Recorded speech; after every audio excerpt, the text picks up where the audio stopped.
Bapak Ibu sekalian, insan pendidikan yang kami cintai, jumpa lagi kita dalam acara Sinau, Siniar Indonesia Unggul.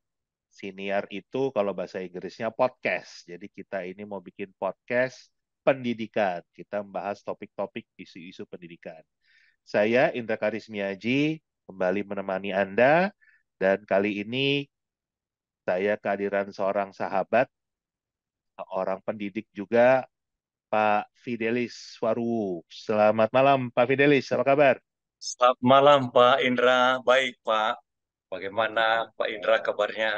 Puji Tuhan, baik juga Pak. Lama sekali kita nggak jumpa nih Pak ya. Kayaknya Ya, betul. udah tahunan ya, sebelum pandemi kayaknya kita terakhir ketemu. Apa kita pernah ketemu lagi? Belum. Di dalam pandemi sih ketemu di Zoom. Iya, iya, ketemu di Zoom. Iya, iya, iya. Oke, nah Iya, Pak Fidelis, ini ya Pak. malam ini saya mau bahas topik yang lagi hangat, Pak. Hmm, Hangat di kalangan para pendidik. Jadi ya, ya. para pendidik itu lagi banyak mengeluh, lagi banyak curhat, lagi kebingungan. Hmm, Kebingungannya itu gimana? Kita ini kan hmm. sebagai pendidik sebetulnya memang dituntut untuk yang paling utama mendidik karakter anak-anak, ya Betul, kan? betul Pak. Anak-anak kita Ya, ajarkan bagaimana sopan santun, gimana cara iya, beretika, bagaimana iya. cara untuk meraih sesuatu itu harus Hmm, dengan pengorbanan, harus dengan perjuangan, ya kan? Kalau kamu mau nilai betul, bagus, ya harus belajar dulu, kan? Kan benar. jangan Iya, nyontek, jangan iya, jangan berbuat iya. curang, kan begitu. Iya. Tapi akhir-akhir ini, Pak, itu kita semua dipertontonkan dengan Hmm, fenomena yang seakan-akan etika itu tidak ada harganya lagi. hmm, hmm, Banyak hmm, sekali penyelenggara negara yang dianggap melanggar etika berat, tetapi hmm, dibiarkan. Kita hmm, lihat langkah-langkah menghalalkan hmm. segala cara untuk mencapai tujuan seolah menjadi Betul, hal yang lumrah, kan. betul, betul. Nah, Pak Fidelis ini kan salah Hmm, satu spesialisasinya bicara tentang hmm. pendidikan karakter. Ini Iya, gimana, Pak? Posisi kita gimana nih sekarang? Pendidikan kita ini mau dibawa kemana, Pak? Silakan, Pak Fidelis. betul Pak. Iya. Jadi pertama-tama dulu terima kasih Pak Indra sudah diundang ke podcast ini. Nah, ada satu hal sebenarnya Pak. Itu untuk membentuk etika itu dibutuhkan panutan. Karena etika itu belum dimiliki oleh seseorang waktu dia lahir. Karena etika itu kan sebenarnya norma-norma moral yang diserap oleh manusia, oleh individu melalui keluarganya, melalui lingkungan masyarakatnya, melalui lingkungan pendidikannya, dan juga melalui media. Makanya kita melihat etika atau karakter yang terbentuk oleh bangsa itu seperti misalnya di Jepang, itu kan penghargaan terhadap etika itu sudah dimulai di dalam keluarga, di masyarakat, di dunia pendidikan, dan juga pemimpin-pemimpin politik, pemimpin-pemimpin bangsanya, ya kan? Bahkan juga di dagang bisnis, mereka menekankan etika ini. Nah, berarti kalau begitu sebenarnya nilai-nilai bersama yang tidak tertulis secara apa namanya secara hukum, tetapi itu ada berupa nilai-nilai yang sangat dihargai menjadi dasar dari setiap perilaku juga pandangan hidup dan falsafah dari setiap bangsa. Nah, kita melihat seperti yang Bapak katakan tadi itu, akhir-akhir ini kita melihat itu hampir semua institusi di pemerintahan yang formal, di tentara, di apa, bahkan juga di dunia pendidikan, bahkan di dunia keagamaan, itu semua dirusak oleh kecurangan-kecurangan yang betul-betul diamati oleh anak-anak kita, anak didik kita, ya kan? Dan mereka juga melihat dengan sungguh-sungguh bagaimana pembicaraannya, bagaimana bisa terjadi pelanggaran-pelanggaran etika hanya karena mau memenuhi keinginan primitif di dalam diri manusia. Karena semua manusia sebenarnya secara primitif ada keinginan untuk berkuasa dan terus maunya berkuasa dan berkuasa dan berkuasa. Itu juga sampai keluarganya. Makanya di negara kita ada aturan itu dilarang nepotisme KKN itu. Ya kan, kolusi, korupsi dan nepotisme. Nah, sekarang kalau keadaan masyarakat kita seperti itu, berarti pertanyaan Pak Indra, berarti bagaimana kita menyelamatkan ini? Nah, menyelamatkannya tidak ada jalan lain, adalah menghidupkan kembali kesadaran mengenai etika itu berupa refleksi di sekolah-sekolah. Itu mempertegas bahwa perilaku yang seperti ini tidak sesuai dengan etika. Walaupun yang melakukannya itu adalah orang-orang yang seharusnya menjadi panutan. Maka gerakan-gerakan moral yang disponsori oleh universitas, guru-guru besar, menurut saya itu adalah salah satu cara di mana dari refleksi mereka mengatakan ini tidak benar. Jadi semakin gerakan ini ada diamati dan direfleksi dalam dunia pendidikan kita, dibicarakan oleh para guru, maka anak-anak kita mulai bisa membedakan, oh sebenarnya ini tidak sesuai dengan etika. Ini kecurangan yang melanggar keadilan, melanggar nilai-nilai yang sebenarnya harus dilindungi oleh etika kita. Nah itu, tetapi ada permasalahan sekarang. Kita melihat juga itu para pendidik, terutama yang pimpinan-pimpinannya, itu juga terpaksa harus memihak kepada bagian-bagian tertentu, kepada katakanlah di dalam politik ini sekarang, kepada partai tertentu atau caleg tertentu, dan mereka menerima, anak-anak juga melihat menerima uang dan seterusnya. Bahkan juga di keagamaan-keagamaan yang sebenarnya lembaga-lembaga yang seharusnya suci itu malah juga dirusak oleh keadaan ini, diberikan uang ya untuk bisa memilih caleg tertentu. Nah, Ya, ini yang menurut saya kerusakan etika seperti ini hanya bisa diperbaiki melalui tadi itu proses penyadaran-penyadaran di mana generasi muda bisa menilai ini sebenarnya tidak pantas, inilah yang pantas. Dalam ya, bahasa Paulo Freire berarti perlu konsientisasi, proses penyadaran sampai ke hati nurani, sehingga semua akhirnya generasi muda kita itu mulai bersinar kembali conscience-nya. Jadi proses suara hatinya ini mulai tumbuh. Ini disebut oleh Paulo Freire konsientisasi, proses penyadaran supaya dia bisa membedakan yang mana yang benar, yang mana yang tidak benar. Itu ya. menurut saya sih, Pak. Nah, jadi harus mulai dari dunia pendidikan dan terutama di dalam keluarga. Nah, Itu orang tua yang ikut. Ya, bicara tentang dunia pendidikan nih, Pak. Sekarang yang iya, gampang aja nih. iya, Kita dulu itu kan pasti mengajarkan di sekolah ya iya, tentang anti korupsi, betul, tentang anti nepotisme, betul. tentang anti kolusi, karena itu yang Iya, menghancurkan negara kita di era Orde Baru, ya kan negara kita menjadi miskin, tidak iya, demokratis. iya, Kemudian lahirlah reformasi kan. betul.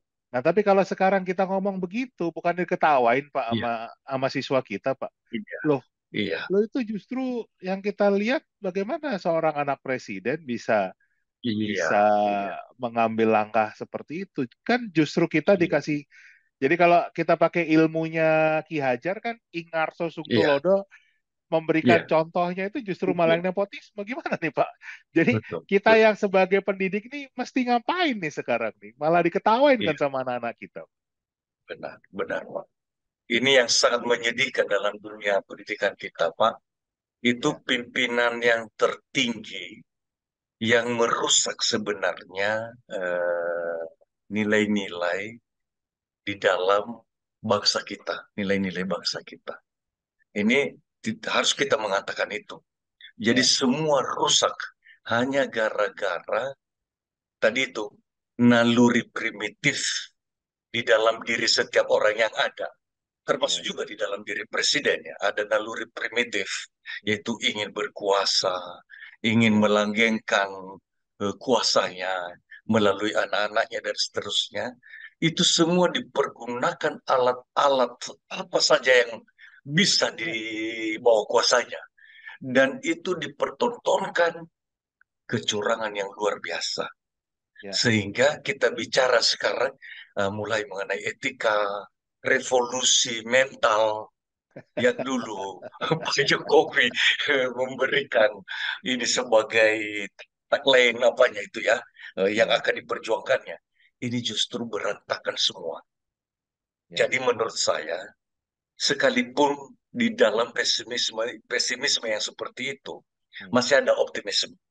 Karena saya melihat ada segelintir orang yang masih bisa menjadi panutan di ya, minimal di lingkungan yang kecil.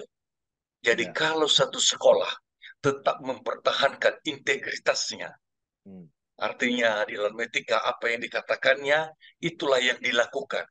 Itu sebenarnya integritas kan Pak ya. Dan itu yang tidak kita dapatkan dari pemimpin-pemimpin tertinggi kita. hmm, Apa yang dikatakan hari ini, lain yang dilakukan nanti. Jadi orang sudah hancur integritasnya. Jadi hmm. sebenarnya kalau tidak ada integritas yang diamati, yang dialami oleh generasi muda sekarang, mereka juga pun pesimis.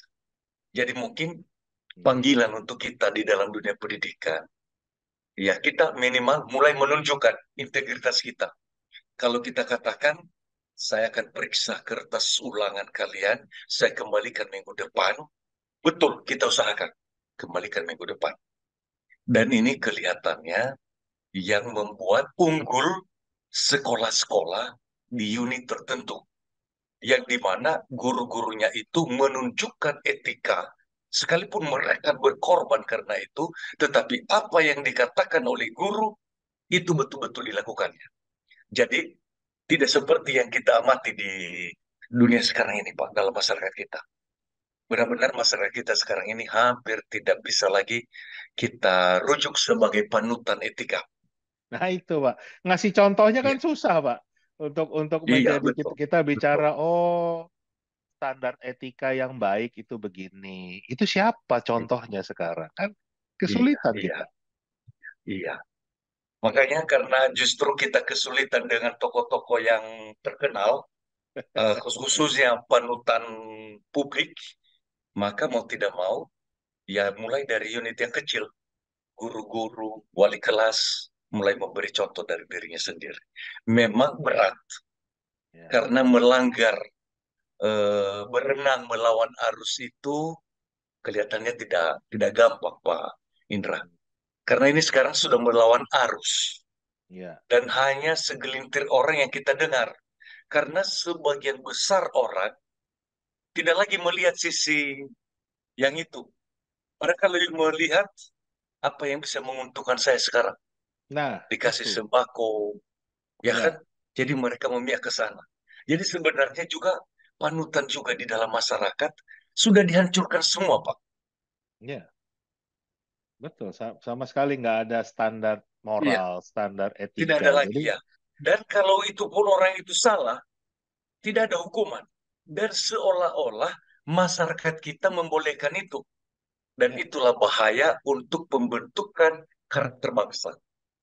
Ya. Saya tidak tahu bagaimana karakter generasi sesudah periode terakhir Presiden kita Pak Jokowi. Hmm. Kita tidak tahu bagaimana ya. Tetapi benar-benar ini tidak ada lagi. apa para politisi tidak perlu lagi bicara etika. Jadi semua yang bicara sekarang ini adalah naluri primitif. Bagaimana Iya. saya memperoleh kekuasaan dengan segala cara, dengan apa, dan keadilan itu diobok-obok, Pak. Nah, Nggak bahkan ada keadilan. kita melihat hukum kadang-kadang itu digunakan untuk menakut-nakuti. Apa-apa dilaporkan, apa-apa diapa. Nah, dan ini semua di apa juga, kepolisian juga memproses hal-hal yang menurut saya tidak perlu. Jadi semua sudah hancur, Pak. Nah, maka Nah, satu-satunya matahari, sinar matahari yang masih sedikit apa, unit-unit pendidikan mhm. yang masih bisa bangkit. Artinya guru-guru yang terpanggil untuk mengatakan apapun yang terjadi di luar sana, kita masih ada optimisme bisa berlatih untuk membuat memberikan teladan etika yang benar di sini. Keadilan terutama, Pak. Hmm, Penghargaan terhadap hak orang-orang lain juga, ya kan? ya. Sekarang manusia dihargai dengan uang, Pak, ya kan?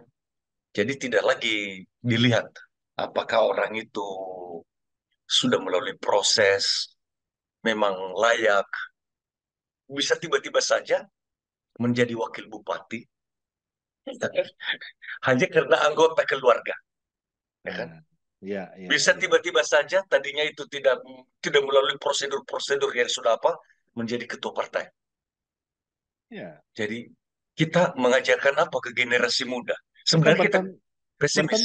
bertentangan kan Iya, dengan sangat kita yang bertentangan, selalu sangat bertentangan. selalu mengajarkan kamu harus Iya, bekerja keras untuk betul, mendapatkan hasil. Nah, kalau ini betul. ternyata kamu harus punya keluarga yang menjabat, kamu akan menjadi Nah, berhasil. Kan begitu. betul, betul. Jadi Iya, namanya betul. keadilan itu kan juga tidak ada karena orang yang bekerja Tidak keras ada malah lagi. Benar. meritokrasi itu Benar. hilang. Nah, tadi Hilang, Pak betul. Fidelis menyebut tentang Iya, hukum. Saya jadi ingat, Pak. Anak iya, saya kan kebetulan SMA. iya. Ya, kita sama-sama waktu itu baca artikel Hmm, tentang kejadian di lembaga anti rasuah kita, yang hmm. ternyata terbukti beberapa pejabatnya itu melakukan pungutan liar Iya, terhadap iya, iya. terhadap narapidananya kan. Betul, betul.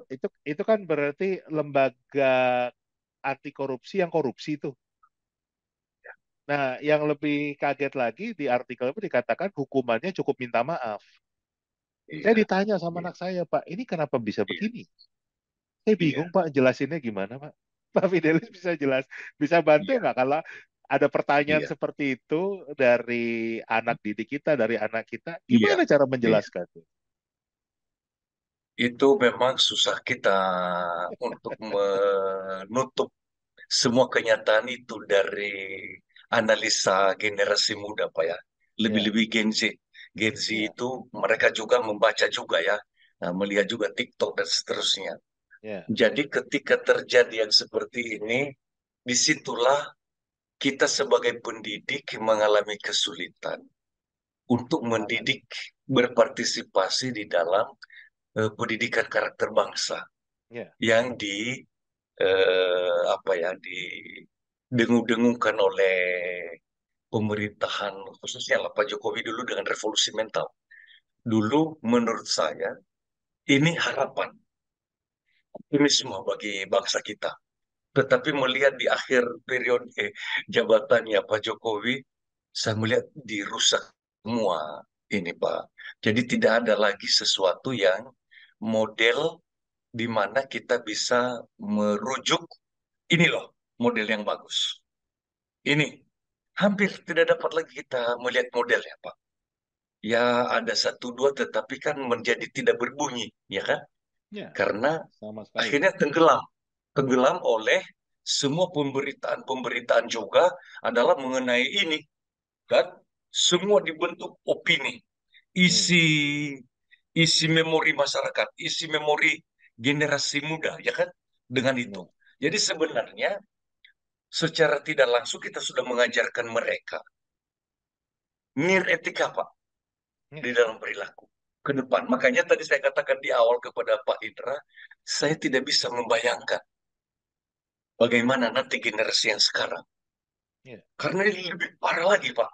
Itu ya, kalau kita melihat di eh, Orde Baru, etika seperti ini tidak seperti sekarang ini, Pak. Tidak dipertontonkan. Pak ya. Harto sendiri pun tidak memasukkan anggota keluarganya itu ke pemerintahan, ya kan? Ya, Walaupun di dalam pemerintahannya itu ada nepotisme dalam arti apa pejabat-pejabat di bawah ya, ya ordal ya kan, macam itu.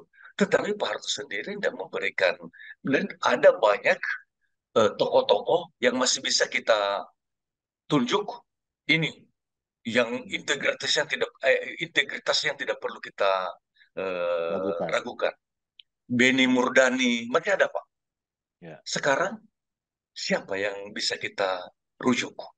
Dari semua karena takut kekuasaan, semua menunduk Pak, ikut. ya, Nah itu yang bahaya sekarang.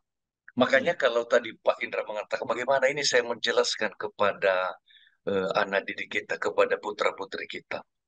Ya sekarang hanya ada satu cara yang dibuat oleh metode Paulo Freire itu yaitu proses penyadaran. Jadi mengatakan bahwa ini loh kenyataannya seperti ini, tapi ini yang tidak benar.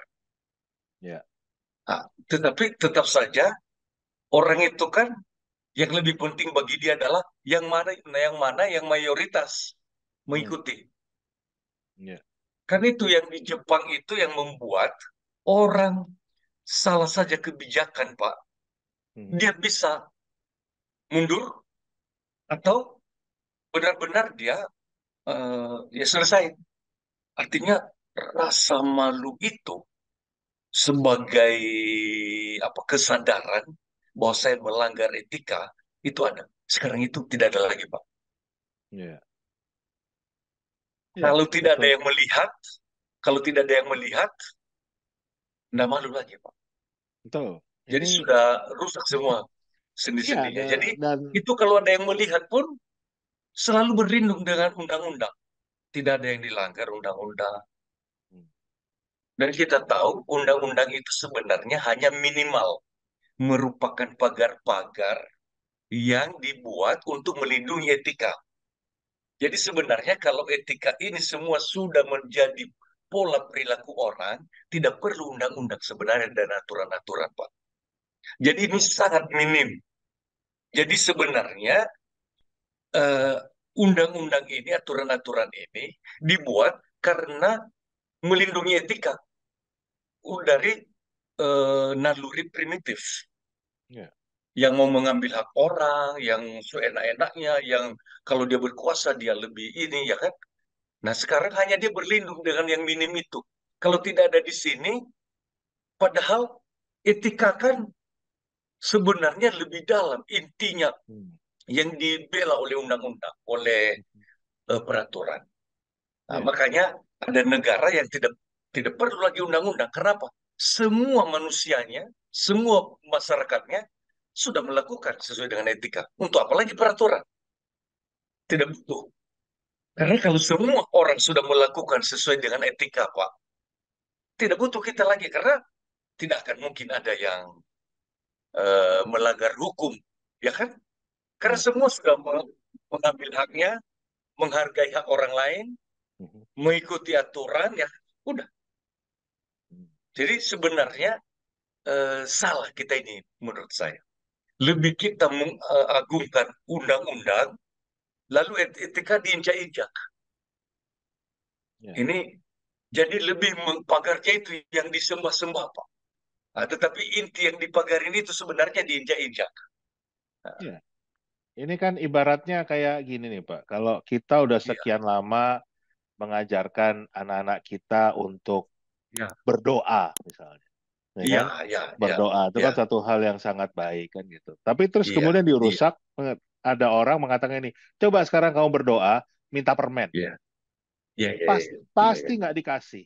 Sekarang kamu iya, nyembah iya, saya, minta permen. iya, iya, Ini langsung saya kasih permen. Jadi nggak ada Iya, Tuhan itu.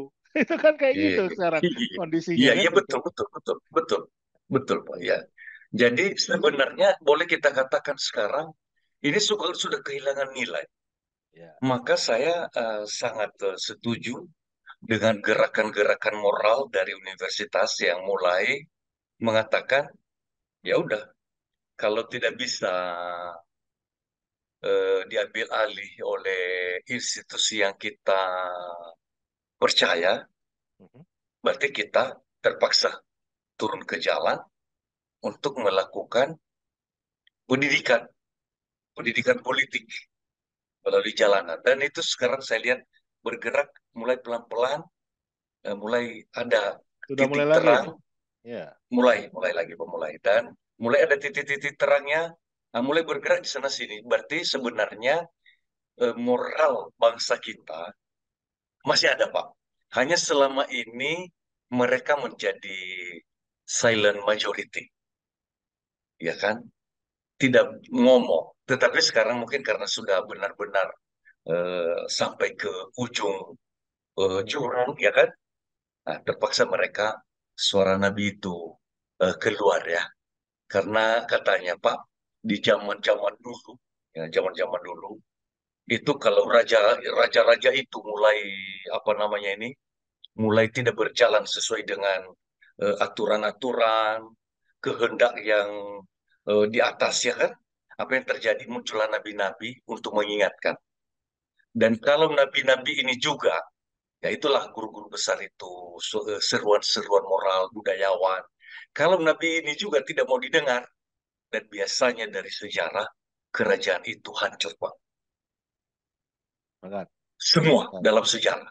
Jadi Iya. semua kehancuran kerajaan-kerajaan itu baik kerajaan di Israel, di apa juga di Inggris atau di Eropa, kerajaan di Jerman dan sebagainya, semua mulai dengan itu. Bahkan juga kekaisaran Romawi, Iya. ketika kaisarnya itu mulai jalan sendiri dan tidak mendengarkan lagi suara Nabi dalam arti penasehatnya orang yang apa, dan hanya melulu mendengar suara primitif orang-orang yang ada di sekitarnya itu kan punya semangat primitif kekuasaan mau mengejar apa ya kan. Ya kekuasaan seterusnya ini kan primitif sekali Pak. Hewan-hewan itu kan mempertahankan teritori Pak. Jadi itulah naluri primitif manusia ya, ada juga di binatang ya kan. Nah, jadi kalau hanya mendengar itu karena dia dikelilingi oleh orang-orang itu semua, selesai Pak, nanti suatu hancur juga. Kekaisaran Romawi hancur karena kaisarnya sendiri ya tidak mendengar lagi penasehatnya. Jadi apa yang sebenarnya dilarang ya dilakukan. Nah, dan Iya. dia tidak melanggar katanya karena dia yang membuat undang-undang dan seterusnya. Dia kuasai semua, Pak. Dikooptasi semua apa ya, ya kan? Nah, akhirnya kita lihat. Saya sih masih berharap dari dunia pendidikan kita masih ada guru-guru yang masih etikanya apa ya, adalah sama Punya seperti integritas. gerakan-gerakan yang akan kita lihat di beberapa hari depan ini. Mungkin kelihatannya kalau sudah KPU mengumumkan hasil Pilpres, kelihatannya gerakan ini makin mengkristal Besar. karena mereka menunggu ini bagaimana proses, ya kan? Dan apakah anggota dewan mau tidak mengambil bagian dalam hal ini?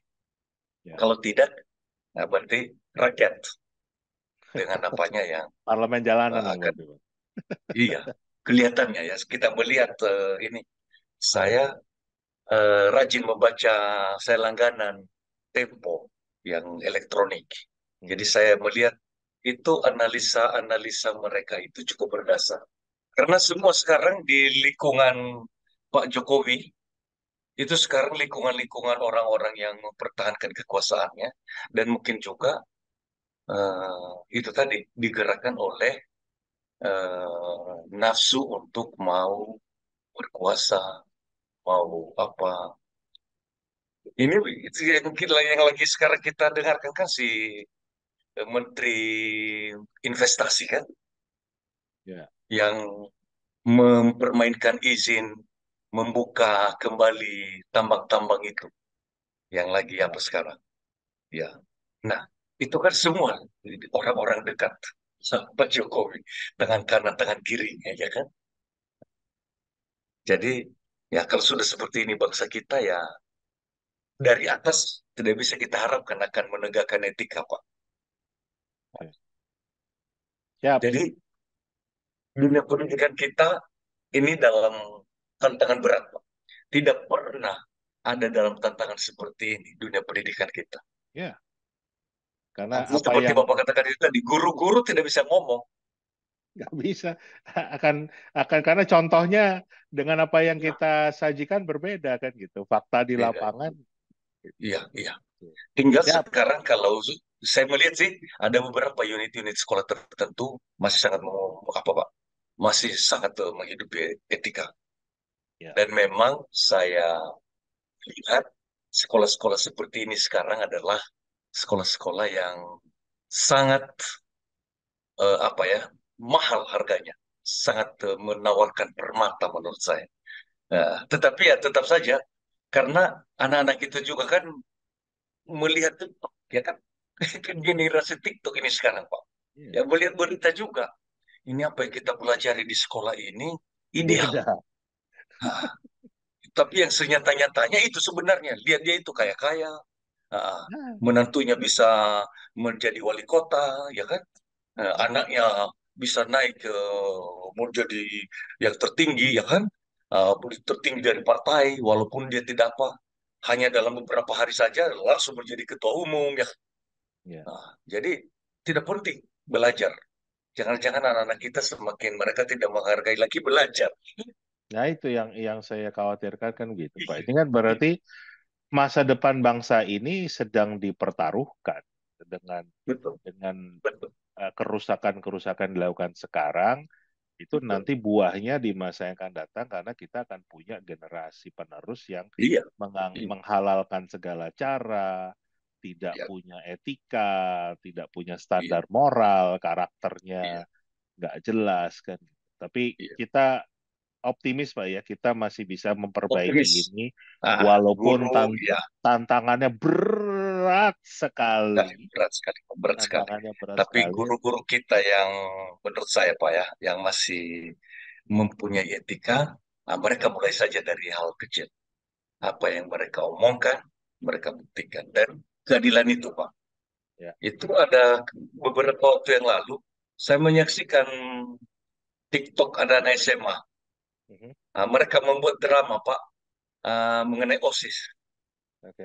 Jadi katanya di dalam apa ini, eh, ketua OSIS yang sekarang ini, mereka memperbincangkan itu adalah anak kepala sekolah. Ah, Kan lalu, kacau. Kalau semua iya, semua iya, lembaga anak jadi kepala begitu kan sekolah. kacau. Iya, iya. Lalu katanya kan itu kan tidak boleh kan dia masih belum cukup mengikuti apa, belum ada sertifikat ini ya karena rupanya untuk syarat menjadi ketua OSIS harus mengikuti kegiatan ini ada bukti Hmm. sertifikatnya. Dia bilang itu kan yang bagian apa itu yang bagian kesiswaan itu kan pamannya. Jadi Iya, sudah mulai mereka menggeramakan Pak. iya. Ini Bagus sih. ada di TikTok. Itu kan berarti mereka generasi yang sadar kalau memang ini Iya, iya, salah kan gitu. Tapi ya iya, mudah-mudahan akan semakin banyak yang seperti ini ya, Mbak, iya, menyadari betul, kalau betul, gitu. Ya betul. kita kita harus optimis lah, tapi memang memang Terus optimis baik ya. Ya, berat. dan menurut saya ada beberapa unit sekolah yang kepala sekolahnya dan guru-gurunya juga tetap memberikan penyadaran kepada murid-murid dan Ya, mereka mensimulasikan itu juga sehingga minimal eh, generasi ini sudah mempunyai sesuatu untuk melakukan pemilihan moral, Pak. ya. Mereka Oke, mampu memilih yang mana yang benar, yang mana yang salah. siap. Gitu. Iya, Pak. Terima kasih Iya, Pak Pak. Fidelis. Minta Sama-sama, Pak Indra. minta Ya, tolong terus juga semangatin guru-guru kita, Pak. Dengan ya, Pak. kondisi Ya, ini mereka butuh lagi diangkat, disemangati ya. karena Ya, Kami ya. sedang menghadapi tantangan yang berat. Sekali lagi terima kasih Pak Fidelis atas waktunya. Sama-sama, sama-sama, sama-sama. Ya, Jangan terima kapok kasih ya, sudah Kak. diundang. Ya, Saya undang terima lagi, kasih. nanti Ya, kita diskusikan ya. topik-topik yang lain. Baik, Pak. Baik, baik. Siap, siap, Pak Oke, Indra. Oke, selamat demikianlah malam. Selamat insan malam. pendidikan yang kami cintai, bincang-bincang kami dengan Pak Fidelis. Jangan lupa untuk subscribe channelnya, like videonya, ketik komentar Anda, dan share link YouTube-nya ke rekan-rekan Anda. Sampai jumpa lagi di topik yang lain. Terima kasih.